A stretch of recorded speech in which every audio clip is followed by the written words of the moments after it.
Boa noite, Tite. Boa noite, Fábio. Boa noite. Gabriel Alfa, canal Paparazzo Rubro Negro.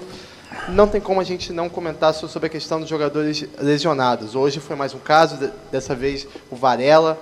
O que está acontecendo? É difícil a gente explicar, a gente sabe que tem a questão do calendário, mas tem times que jogaram muito mais que o Flamengo nesse ano, né, em quantidade de jogos, né, estou falando.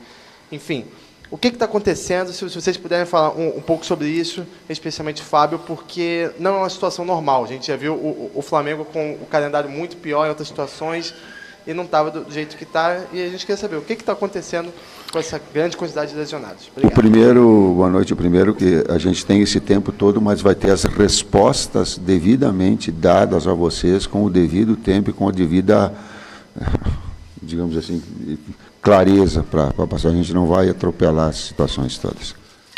Isso é um fenômeno que tem ocorrido no mundo todo. Isso não é só no Flamengo. Isso, você tem times do Campeonato Brasileiro aí com 12 atletas no DM. Você tem o Botafogo, que teve um atleta machucado ontem, posterior de coxa, logo no início da partida, com 3 minutos. Hoje, aqui no Corinthians mesmo, tivemos um jogador com 4, 5 minutos machucado no início da partida, posterior de coxa também. Um outro saiu no segundo tempo, eu não sei se foi lesionado ou não, mas com a mão no posterior da coxa. Então, não é um fenômeno exclusivamente do Flamengo. É um fenômeno mundial. Ano passado, em novembro do ano passado, saiu uma reportagem na revista Mirror da Inglaterra, que na rodada da Premier League, 30 jogadores não iriam atuar pelos seus times, porque estavam com lesões no posterior de coxa. Foram as 3 que nós fomos acometidos, né? Gabriel, Pedro e Nico, uma lesão muito pequena, e o Pedro, que já voltou. Então, esses 4 que nos assustaram mais, e foi concentrado. Isso dá a imagem que parece que está tudo errado. Não, não está. Nós estamos bem equilibrados, sabemos o que estamos fazendo. E essas lesões, elas vão continuar ocorrendo.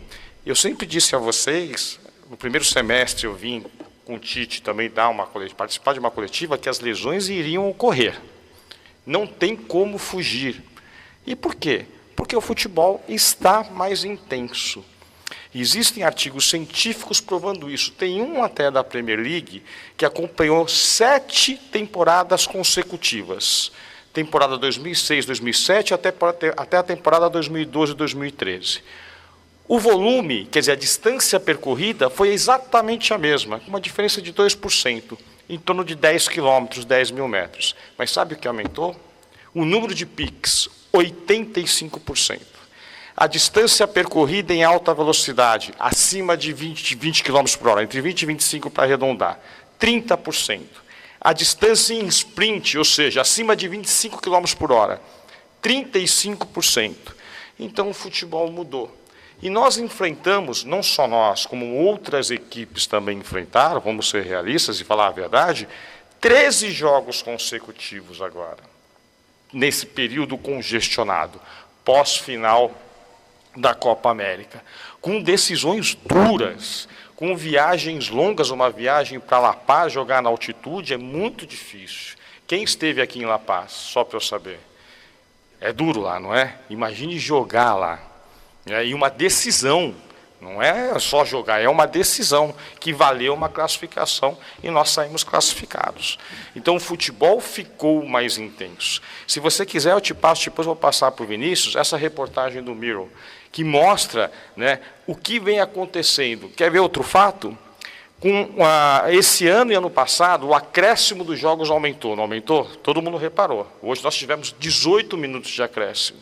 Só o Gerson, nesses 13 jogos consecutivos, jogou 14 jogos e meio.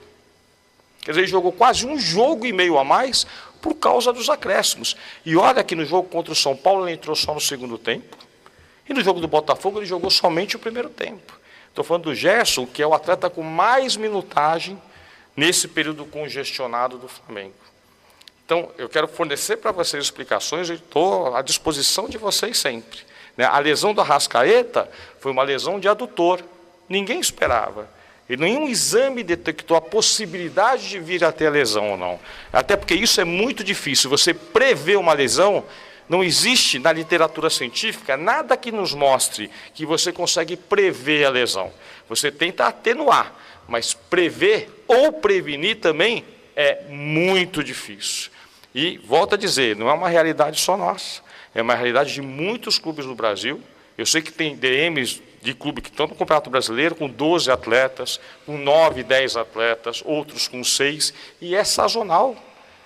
Esse intervalo que nós vamos ter agora, com certeza, vai nos dar um tempo de nós nos reequilibrarmos, recuperarmos esses atletas, porque você sai desse período congestionado. Então, nós não vamos ter mais 13 jogos consecutivos. Nós vamos ter, provavelmente, 8 jogos consecutivos. E depois, se tudo der certo, e nós conseguimos avançar nas próximas competições, mais 8 jogos consecutivos. Tite, Fábio, boa noite. Fábio, você trouxe a informação publicada no The Mirror, mas o Flamengo, mesmo com todas as justificativas, tem cansado, mas tem perdido fisicamente no segundo tempo para equipes que até jogaram mais partidas na temporada para o rubro-negro, né? E a gente recorda, retomando do Campeonato Carioca, por exemplo, até com a justificativa de que tinha que entrosar o time, que tinha que botar o time para jogar junto, né? Não rodou o elenco naquela possibilidade. Até que ponto, né, o Flamengo está sofrendo hoje, né? São esses fatores, e até que ponto talvez tenha sido uma falha de planejamento para poder chegar nesse período da temporada melhor fisicamente ou mais resistente fisicamente? A temporada do Campeonato Carioca acabou em abril, é isso? Não, com certeza não foi. Eu te dou certeza que esse não foi o fato de ter alguns jogos que a performance física pode ter influenciado. Né? Com certeza não, porque isso aconteceu de final de janeiro, fevereiro e abril, março e abril, então com certeza não. O que eu posso lhe afirmar é que a sequência de jogos agora, desses 13 jogos consecutivos, com esses jogos decisivos contra equipes de altíssimo nível, como foi o Palmeiras, por exemplo, 3 jogos consecutivos contra eles, jogando também em condições adversas para nós, que é o gramado sintético. Tudo isso vem a influenciar. Mas eu, sinceramente, não vejo tantos jogos assim. Nós temos um desequilíbrio físico no final das partidas. Foi assim contra o Botafogo? Acredito que sim. Contra o Botafogo nós tivemos um decréscimo físico assim, eu estou aqui para assumir, é a minha função. Tá? Nós tivemos esse decréscimo. Mas porque estamos jogando, muitas vezes nós jogamos contra equipes que têm um dia a mais de descanso do que nós. Foram várias vezes que nós jogamos quinta e domingo e a equipe adversária jogou quarta. Ou que nós jogamos quarta e sábado e a equipe jogou na terça por vezes. Teve uma situação do próprio Bragantino que nós saímos vitoriosos, que a equipe do Bragantino jogou na terça e nós jogamos na quinta, com a viagem ainda para a Bolívia. E nós saímos vitoriosos, mas eu não preciso me vangloriar que não foi física a vitória, foi sempre num contexto geral. Nós sempre trabalhamos num contexto geral. Né?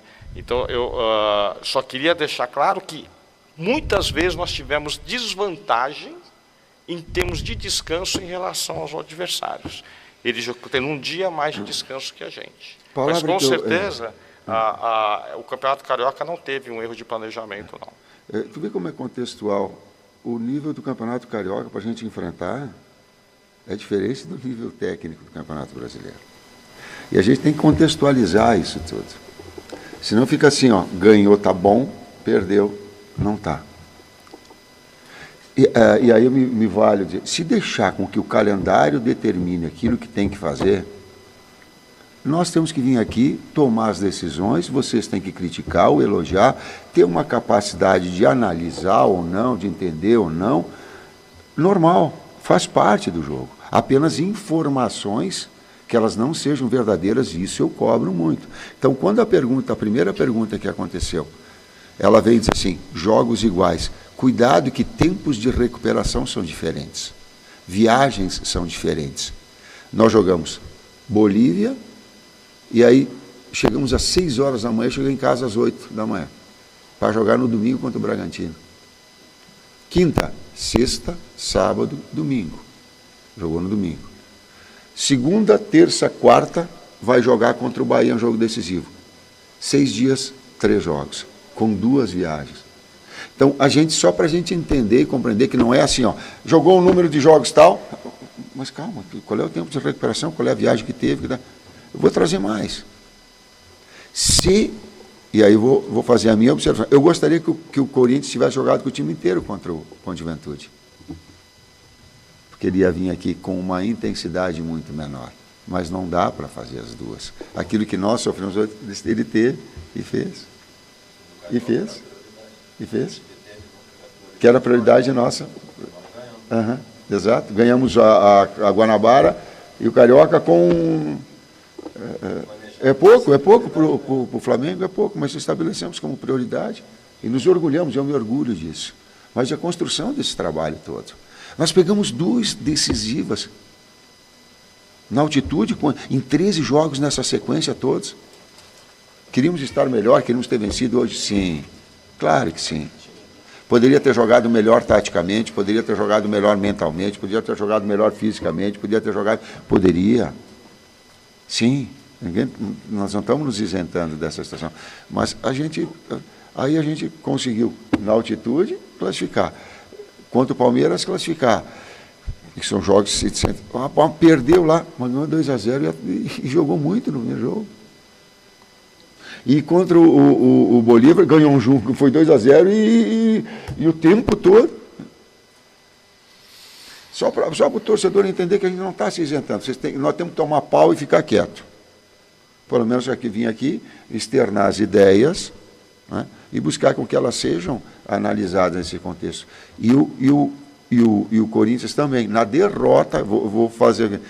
E na estratégia que ele foi para trazer um time que não fosse completo lá, ele deixou um time fresh para jogar no jogo que era mais importante dela. Nós fizemos isso contra o Botafogo, era muito difícil. Como é que tu vai fazer contra o Botafogo? Porque nós tínhamos outro jogo. Me dói na alma. 6 jogadores eu peguei antes, e disse assim, ó, vai jogar 13 no primeiro tempo e 13 no segundo. Vou passar aquilo que a direção toda... O Bruno sabe, o Diogo sabe. Porque passo para eles. O que nós fizemos? O que vamos fazer? Pô, os caras estão demolidos. Vamos jogar com 3 e vamos fazer 3 substituições. Tá? Aí eu planejei, ó, metade do tempo Arrasca, metade do tempo Nico. Foi seguindo e o Nico não recuperava. O Arrascaeta me chamou e falou assim, ó, deixa que eu jogo mais tempo, tá? Para notar, eu estou bem e vou jogar mais. Ele machucou com 8 minutos. Sim. Só Luiz com Gerson, a mesma coisa. Foi para o jogo, aí não dá. Só para entender que não é uma máquina que eu pego assim, eu não pego, digito e vai. Não é assim. Nós temos aqui esse outro lado, a coisa que compreender tudo isso e respeitar quando a crítica vem, quando o resultado não vem, ele faz parte, mas também faz parte do jogo de saber que nós tomamos decisões e estudamos para que esse contexto todo venha.